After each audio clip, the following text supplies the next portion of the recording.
This is the latest ship from RSI called the RSI Arrastra that's just been announced, and this is supposed to be the new, wet dream for all miners in Star Citizen. This thing has it all. And today I just want to give you a quick rundown of what we know about the ship so far. So just to highlight the most important features of this ship. It's going to come with 3 size 3 remote mining lasers. That's the most mining power we have ever seen in any ship by far. It comes with its own onboard refinery, so it can refine materials on the fly. It has a whopping 512 SCU of external cargo. On top of that, it has a 64 SCU internal cargo for normal cargo, and a hangar that can carry up to 2 rock DSs for vehicles. It can support up to 5 crew. So it's safe to say that this is going to be an absolute mining beast. So let's take a quick look at the ship here. First of all, up here on the top, we have the bridge. The bridge is located up here, and this is where we've seen pictures of it. You will have the pilot seat, the co-pilot seat, and you will have the 2 remote mining stations. They will also be located here. The 2 remote mining stations, as far as I understand, they're going to be able to either control the mining lasers, one located out here for the one station and one located out here on the other wing for the other station. The last mining laser is going to be located up here on the top of the ship. What seat is going to control that is not clear at this point in time. It may be the co-pilot, maybe it's going to be controlled from the pilot seat. We don't know at this point in time yet. But what we do know about these mining turrets is that they're going to be on rails. That means that you don't necessarily have to move the ship around if you are slightly out of range for your turret. They can be moved along the side of the ship to give you a better field of view with those mining lasers, giving you a very, very, very good coverage on each mining laser. The mining laser here on top of the ship is going to go down with an elevator, so it can come out the bottom of the ship down here. Again, giving you really good coverage. Again, if you're mining in space, you might want to have it above you. If you're mining on the ground, it might be more favorable to move it down below you, but you can do that on the fly as you see fit. In terms of weaponry, there is going to be 2 turrets that can be controlled by the mining seats. So that means there's 1 turret here on this side. There's similarly a turret here on the other side. These are 4 size 3 guns on each of these turrets. And finally, there is a gun back here that can be, again, controlled by the same seat that can be controlled by as you can control from the other mining laser. Again, who exactly that is, we don't know what seat that is, but that last turret is back here. Other than that, it comes with a large number of missiles, with 4 size 4 missiles that can be controlled by the pilot, and another 2 size 5 missiles that can also be controlled by the pilot.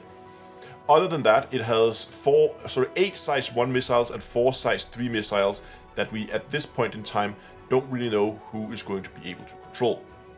Finally, you have underneath here, again it's not on the model here, but there's going to be a tractor beam. And again, where that's controlled from is unclear at this point in time. So while the internal layout of the ship is not 100% clear, we can make some pretty good guesses based on the images. We already discussed that up here, we have this window here, and we see this in the picture from the cockpit as well, that this is where the main cockpit is going to be. We know that there's going to be this mining turret here that's going to be able to descend through the ship. So that means that right here, there's going to have to be a shaft going in the entire height of the ship, so the cockpit can't really extend much further back. So I'm expecting that we're going to see an elevator here at the back of the cockpit that's going to take you down to the level just below. On the level below, we will find the refinery. We can see those windows up here on the front, and these are also shown in the concept art that was where we see a picture of the refinery, indicating that you can take an elevator straight from the cockpit and down into an engineering area that's going to give you access to the refinery.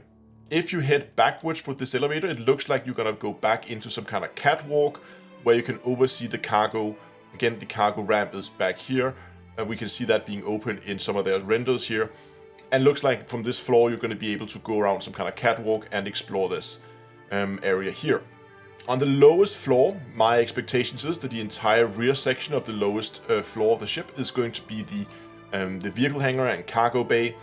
And we also know that it can accommodate up to 5 crew members. So my expectations is that the crew members is going to be located, the crew area is going to be located up here underneath the engineering area. But again, these are just my guesses for how the ship is going to be laid out. Other than that, if we just take out the top armor here, we can see the location of all these cargo boxes. These are all the external cargo that we see, though, that accommodates up to those 512 SCU of cargo, which is a lot. How exactly this onboard refinery is going to function is not really clear at this point in time, but here's my best guess. I think the refineries is going to function very similar to the salvage processes that we see on the Vulture, where you take directly from the mining heads or salvage heads and put it directly into the refineries.